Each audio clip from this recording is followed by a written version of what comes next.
menurut saya juga aneh karirnya Iya betul. ketika dia bisa menjadi Kapolda dalam Mm, waktu yang cepat dan seterusnya sampai bintang mm, 3. mm. Nah, ini kan pada saat PDIP dengan Jokowi masih dalam Nah, satu kongsi kan oke begitu oke, ya. ya ya ya ya ya. Tapi setelah pecah kongsi kan berbeda. Jadi Mm, Rudi Herianto ini menurut saya adalah titik temu mm, mm. antara Prabowo dengan Megawati begitu, Iya Bung. iya iya iya iya. Nah, di sini barangkali nanti dua Rudi ini bisa Mm, ditampilkan menjadi mm, elit kepolisian, entah mm, entah siapa dulu, apakah langsung Rudi Darmoko mm, atau Rudi Herianto dulu mm, untuk mm, mm, sementara sampai membersihkan begitu. mm, mm, mm. Jadi saya kira ini adalah langkah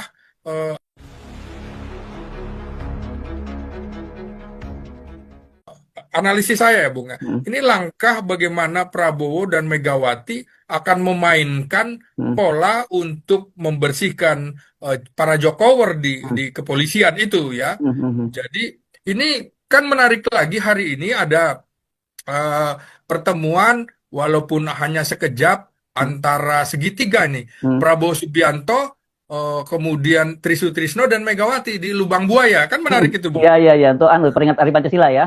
Mm, Nah, ini mm, kan bagaimana Pak Tri juga sudah menyetujui mm. untuk forum Purnawirawan. Purnawirawan Mm, Prajurit mm, TNI mm, untuk melanjutkan ke mm, Senayan, ke mm, DPR begitu kan. mm, Dan ini kan bisa bergulir menjadi hak angket terutama untuk poin ke-8, mm, makzulkan Gibran. mm, Kan mm, gitu Bung Hersu. mm, mm. Nah, Ya ya. kalau seperti itu kan butuh dukungan dari kepolisian dalam hal ini, ya saya kira dalam waktu segera mungkin Listio Sigit akan segera dicopot. Malah prediksi saya mungkin bisa-bisa sekitar satu pekan ini, begitu Bung Hersu. Ya ya ya. Jadi Oke. situasinya, dinamikanya, eh, bagaimana titik temunya? Kan kira-kira PDIP mau Mm, membantu, mm, mm, tapi kira-kira dia ingin juga mm, orangnya menjadi elit mm, di mm.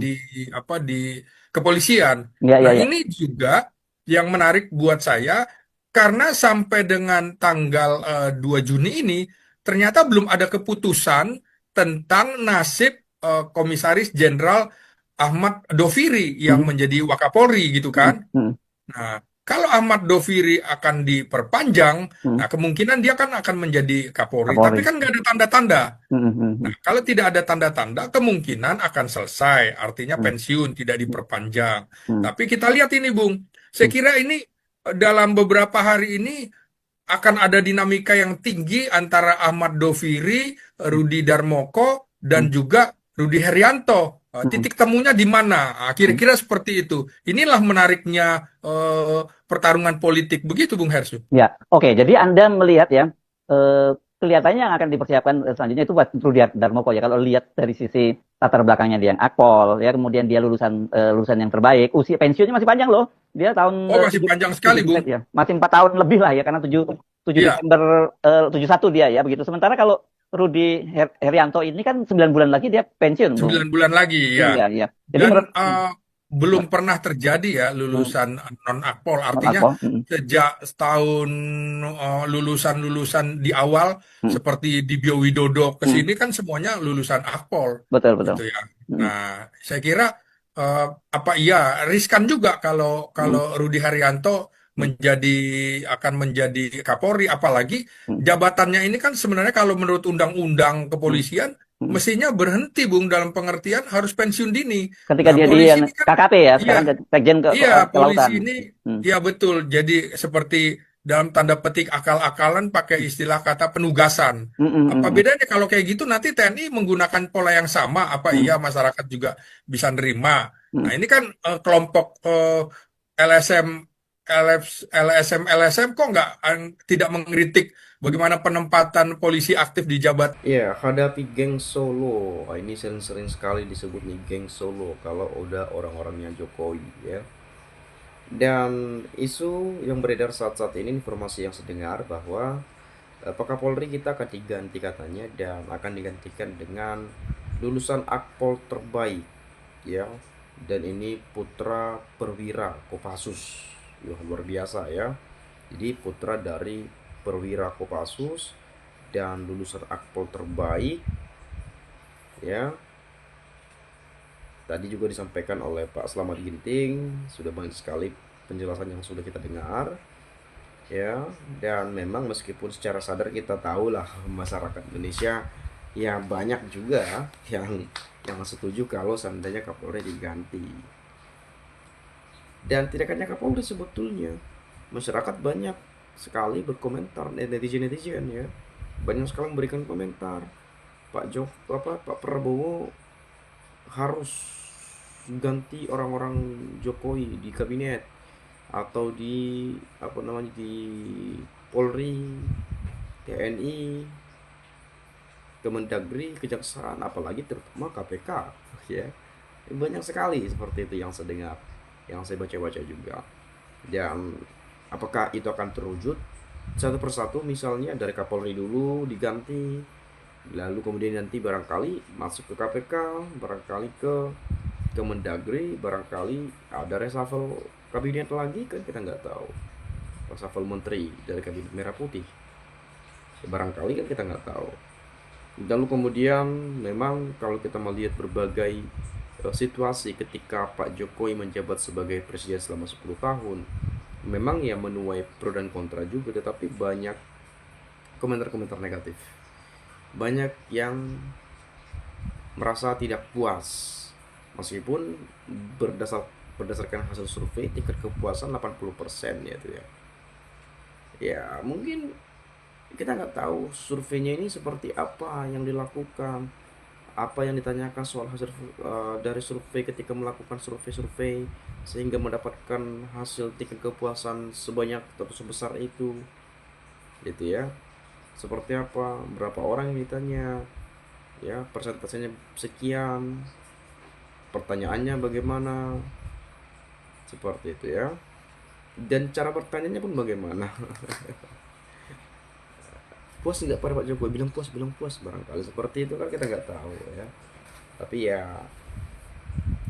setiap lembaga survei saya rasa eh, lebih apa namanya, ketika melakukan hasil survei memang betul-betul turun ke lapangan ya, apa namanya, bertanya ya, nanya-nanya, namanya juga survei gitu ya.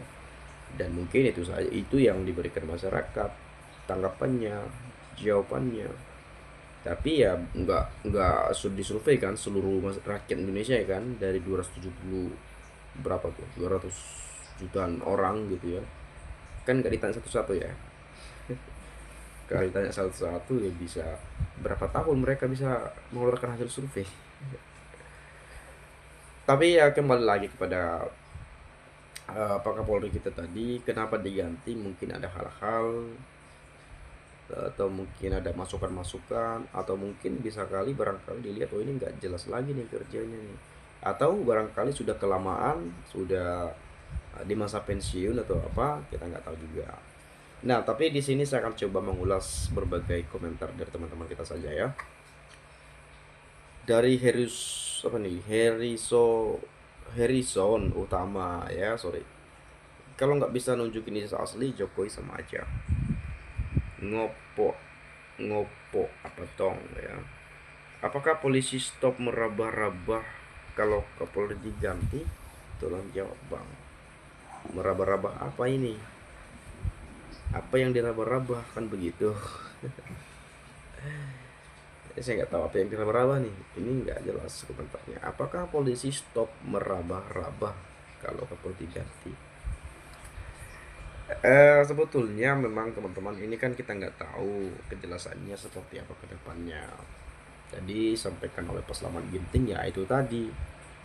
Ya semoga saja terwujud Kapolri diganti, dan semoga aja tidak ada pemikiran yang berbeda dalam dua hal itu. Ada yang setuju diganti, ada yang tidak setuju diganti. Ada yang mengatakan bahwa Pak Listio Sigit berprestasi, ada yang mengatakan nggak ada prestasi sama sekali gitu. Tapi ya ada hak prerogatif dari seorang presiden sebetulnya untuk mengganti. Saya rasa seperti itu ya, karena kan dulu kan Pak Jokowi yang melantik dia juga ya. Tapi nggak heran jika memang kita tahu bagaimana tingkat kepercayaan publik kepada kepolisian di bawah kepemimpinan Pak Kapolri kita Listio Sigit Prabowo. Apalagi soal pilkada kemarin, apa namanya, parcok-parcok itu ya, pilpres atau parcok-parcok atau apalah itu ya. Itu juga mungkin salah satu tolak atau sebagai acuan penilaian sehingga masyarakat yang nggak percaya lagi kepada kepolisian. Ya meskipun sebetulnya banyak sekali polisi yang baik, yang jujur, yang mengayomi, yang ramah, nggak neko-neko dan lain-lain. Tetapi nggak semua. Banyak yang baik, banyak yang nggak neko-neko, banyak yang mengayomi, banyak sekali teman-teman.